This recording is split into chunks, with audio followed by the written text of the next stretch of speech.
عابد صاحب، سب سے پہلے تو میں گلوبلی جو اس وقت معاملات چل رہے ہیں ان کے بارے میں ذکر کروں گی، پھر ہم IMF کے معاملات پر آتے ہیں. یہ جو ابھی ہم دیکھ رہے ہیں کہ ڈیپریسیشن آئل پرائسز میں آئی ہے معمولی،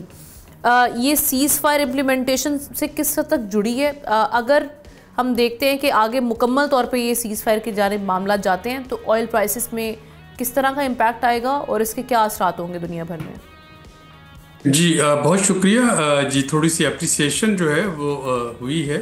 اور یہ یقیناً جیسا کہ آپ نے ابتدائیے میں فرمایا کہ یہ مارکیٹس کا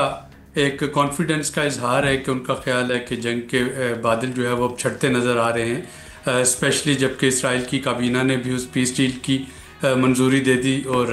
حماس نے بھی اس کو منظور کر لیا، اور ڈونلڈ ٹرمپ اگلے ہفتے میں ایجپٹ میں ہوں گے اس ڈیل کو سائن کرنے کے لیے. تو سارے جو تھے یہ مثبت اشاریے ہیں، اور یہ مثبت اشاریے تیل کی قیمتوں میں استحکام کا باعث بنیں گے. میں اس سے بہت زیادہ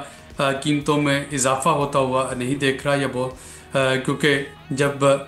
یہ سارا کانفلکٹ پورے عروج پہ تھا تو تب بھی ہم نے دیکھا کہ کوئی تیل کی قیمتوں میں بہت زیادہ گراوٹ نہیں دیکھنے میں آئی تھی، اور اس کی وجہ یہی تھی کہ شاید دنیا اس کو ایک یک طرفہ لڑائی کے طور پہ دیکھ رہی تھی، جس میں کہ تقریباً تمام عرب ممالک جو تھے وہ ایک کے بعد ایک وہ شکست آزما ہو رہے تھے، جو اسرائیل ان پہ جب حملے کر رہا تھا اور جارحیت جب اسرائیل کی جاری تھی. تو اس یک طرفہ لڑائی کی وجہ سے تیل میں گراوٹ نہیں دیکھی گئی، اور اب اگر پیس ڈیل ہوتی ہے تو بہت زیادہ اس کو میں اپریشیٹ ہوتے ہوئے نہیں دیکھ رہا ہوں. یہ مستحکم رہے گی، جو کہ ایک اچھی خبر ہے. آلریڈی اوپیک پلس جو رشیا ہے انہوں نے اس کو تیل کی جو اپنی پروڈکشن ہے اگلے مہینے کے لیے اس میں اضافے کا پہلے سے اندیا دے دیا تھا اس ڈیل ہونے سے پہلے، جس کا مطلب ہے کہ سپلائی جو ہے وہ بہتر رہے گی، اور اگر سپلائی بہتر رہتی ہے تو تیل کی قیمتیں جو ہیں وہ یہاں پہ کافی سٹیبل رہنی چاہیے. اچھا، ہم گولڈ پرائسز میں تو سرج دیکھ رہے ہیں کافی ٹائم سے، اب کہا جا رہا ہے کہ تھوڑی سٹیبلٹی آ رہی ہے. اب جو ایک رجحان سلور کی جانب یہ اب ہم دیکھ رہے ہیں کہ یہ اب ہیڈ لائنز بنا رہا ہے، یہ کیا انڈیکیٹ کرتا ہے اور اس کا فیوچر آپ کیا دیکھ رہے ہیں سلور کا خصوصاً؟ جی پہلے تو میں یہ دیکھنا ہوگا کہ گولڈ کی قیمتیں کیوں بڑھ رہی ہیں، اور کیوں یہ ایک سال میں جب سے ٹرمپ ایڈمنسٹریشن آئی تو 50% بڑھ گئی ہیں. اس کی بنیادی وجہ جو تھی وہ ڈالر کی گرتی ہوئی قیمت، اس کی جو ہے باقی عالمی کرنسیوں کے مقابلے میں اس کی بنیادی وجہ امریکن جو اکنامک فیوچر ہے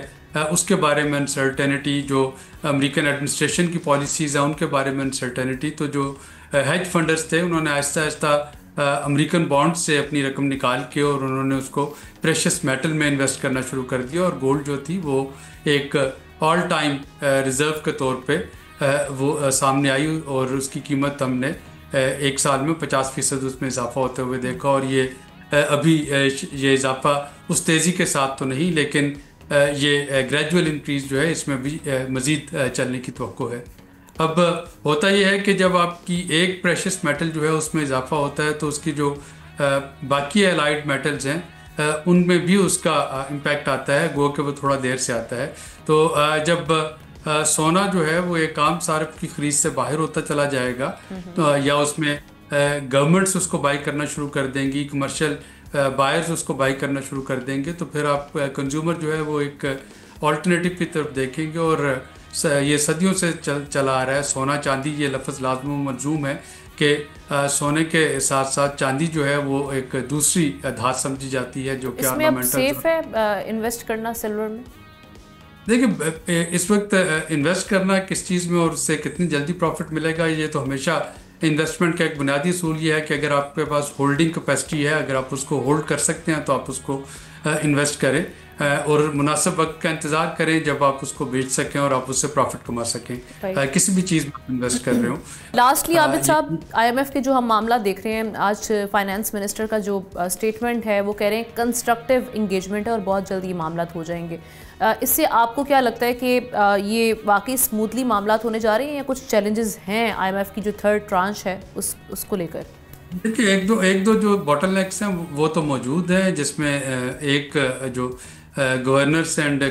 کرپشن پرسیپشن رپورٹ تھی اس کو ریلیز کیا جانا اور اس کی ٹائمنگ وہ ابھی پینڈنگ ہے. دوسرا یہ ہے کہ اگر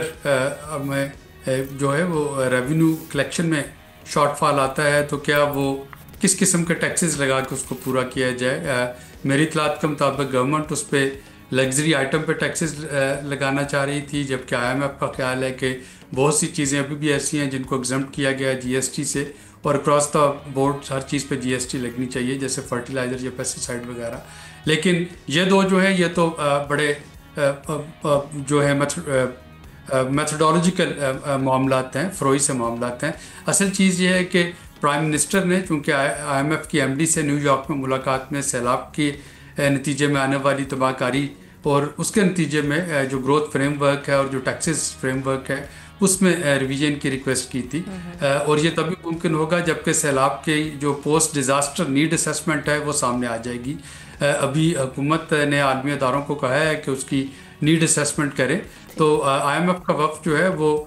شاید اب جو اینول میٹنگز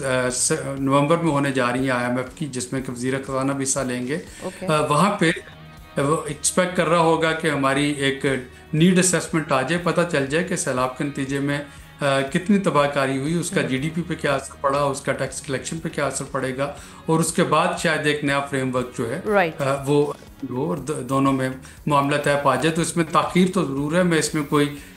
بہت زیادہ خدا نخواستہ کوئی ریڈیکل ریورسل جو ہے وہ نہیں دیکھ رہا ہوں. سبسکرائب کریں اور بیل دبائیں تاکہ کوئی خبر رہ نہ جائے.